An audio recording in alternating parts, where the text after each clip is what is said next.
ETF index mutual funds నేర్చుకుని stock మార్కెట్లో రాణించాలనుకుంటున్నారా? వెంటనే ఈ నెంబర్కి కాల్ చేయండి.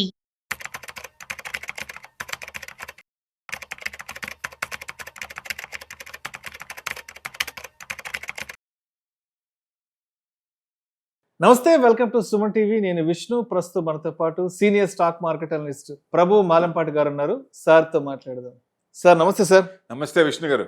Welcome to Suman TV. Thank you sir. Thank you for calling. Sir, Prabhu garu, ఇప్పుడున్న మార్కెట్ సినారియోని దృష్టిలో ఉంచుకొని అదేవిధంగా నెక్స్ట్ ఒక 5 to 10 years మార్కెట్ను కూడా కొంత దృష్టిలో ఉంచుకొని, అంటే అప్పటికి ఏ సెక్టార్స్ బాగా ఫ్లరిష్ అయ్యే అవకాశం ఉంటుంది ఏంటన్న ఆలోచనలో చేస్తే, అంటే ఒకవేళ లాంగ్ టర్మ్ తీసుకోవాలి, ఒక 5 to 10 years long term investment కనుక ఒకవేళ ప్లాన్ చేసుకోగలిగితే ఏ సెక్టార్స్ బాగున్నాయంటారు?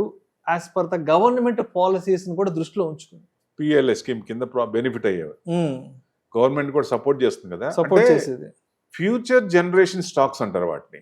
ఓకే. సో ప్రతి మనిషికి కూడా ఒక మల్టీ బ్యాగర్ చాలు బిలియనీర్ అవటానికి. అవును. కాకపోతే మనకి పేషెన్స్ ఉండాలి.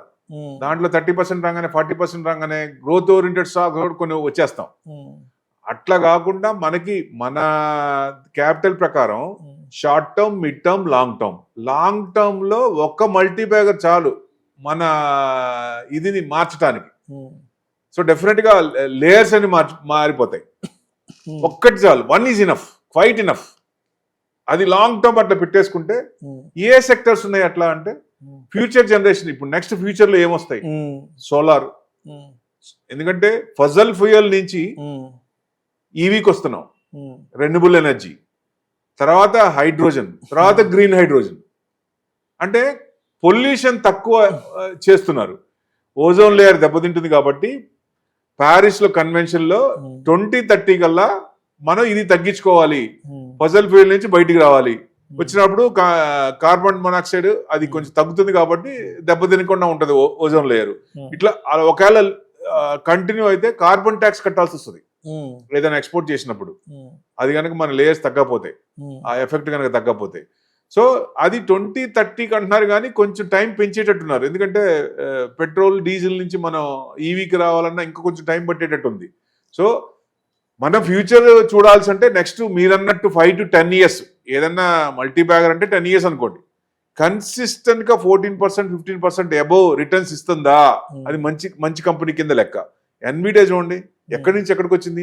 Chip manufacturing companies. ఎన్విడియా ఇవాళ అసలు ఏ రేంజ్ కి వెళ్ళిపోయింది, మొత్తాన్ని అన్నింటిని బీట్ చేసింది కదా. వరల్డ్స్ టాపెస్ట్, అంతే బెస్ట్. ఎందుకని?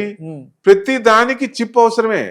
మీరు స్కూటర్ కొన్నా, కారు కొన్నా, ఫ్రిడ్జ్ కొన్నా, ల్యాప్టాప్ కొన్నా, ఏది కొన్నా, ఎలక్ట్రానిక్స్ ఐటమ్స్ ఏది కొన్నా దాంట్లో చిప్ ఉండాల్సిందే. మనం మీకు గుర్తుందో లేదో, కోవిడ్ లో చిప్స్ లేక కార్ సేల్స్ ఆగిపోయినాయి. ప్రొడక్షన్ అయ్యి చిప్స్ లేక ఆపేశారు. అప్పుడు చాలా ఇబ్బంది పడ్డాం, మనకి తైవాన్ నుంచి రాక. సో ఇప్పుడు మన ఇండియా పిఎల్ఐ స్కీమ్ కింద ఎక్కువ సెమీ కండక్టర్స్ ప్లాన్ చేసుకోవడానికి ప్రమోషన్ ఇస్తోంది బాగా. సో గుజరాత్ లో ఆల్రెడీ స్టార్ట్ అయింది. అంటే మన నానో చిప్స్ చేస్తున్నాం ప్రస్తుతానికి. మేజర్ చిప్స్ కూడా 2028 నుంచి స్టార్ట్ అవుతాయి. సో అక్కడి నుంచి ఇట్స్ ఎ గేమ్ చేంజర్ అనుకోవచ్చు మనకి. సో డెఫినెట్ గా ప్లాట్ఫామ్ మొత్తం చేంజ్ అయిపోద్ది విపరీతంగా. సో మనకే కాదు, వరల్డ్ మొత్తానికి మిగతా కంట్రీస్ కూడా ఎక్స్పోర్ట్ చేసే పొజిషన్ వస్తుంది మనకి. 2028 నుంచి విపరీతంగా మ్యానుఫ్యాక్చరింగ్ అవుతున్నాయి. ఇప్పటికీ కొన్ని కంపెనీస్ ఉన్నాయి సెమీ కండక్టర్ చేసేది.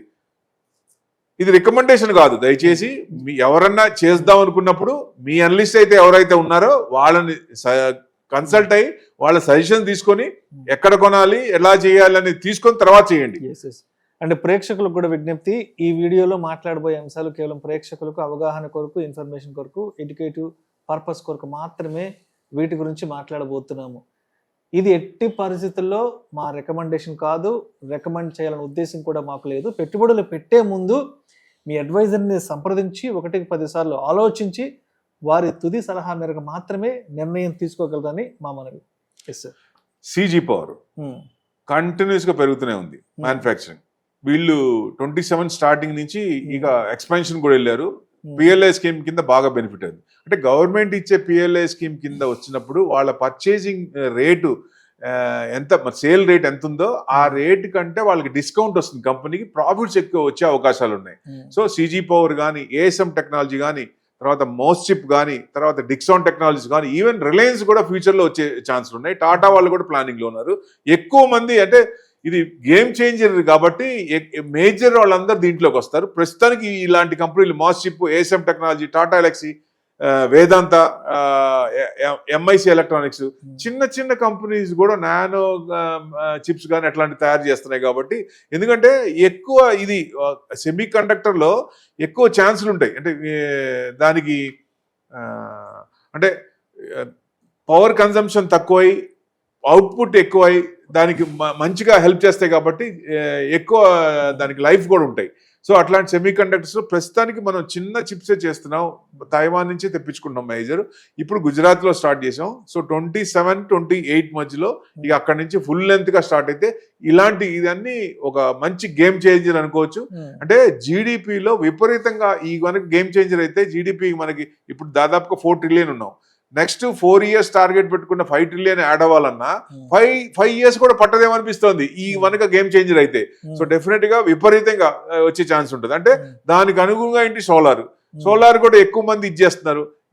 రిటైల్ కూడా హౌస్ పరంగా కూడా ఇళ్లలో కూడా పెట్టుకుంటున్నారు. సో ఆ సోలార్ కన్జంప్షన్ కూడా పెరుగుతుంది. గవర్నమెంట్ కూడా బాగా సపోర్ట్ చేస్తుంది, డిస్కౌంట్ కూడా ఇస్తుంది. సో డెఫినెట్ గా సోలార్ ఏదైతే స్టాక్స్ ఉన్నాయో అలాంటివి కూడా లాంగ్ టర్మ్ పెట్టుకోవచ్చు. ఇట్లా డిఫెన్స్ సెక్టర్ మనకి పాకిస్తాన్ వార్ లో చూసాం, మన ఆర్మ్స్ ఎంత గట్టిగా ఉన్నాయో, వాళ్ళు ఎంత లూజ్ అయినాయో, చైనా నుంచి కొనుక్కున్నాయి ఎంత చండాలంగా ఉన్నాయో వరల్డ్ మొత్తమే చూసింది, మనం చెప్పక్కర్లేదు.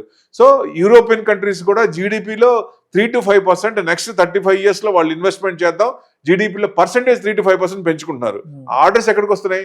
హెచ్ఏఎల్ కానీ, బీడీఎల్ కానీ గవర్నమెంట్ కంపెనీస్కి వస్తున్నాయి. ప్రైవేట్ కంపెనీస్ కూడా కొంచెం వచ్చే ఛాన్సులు ఉన్నాయి.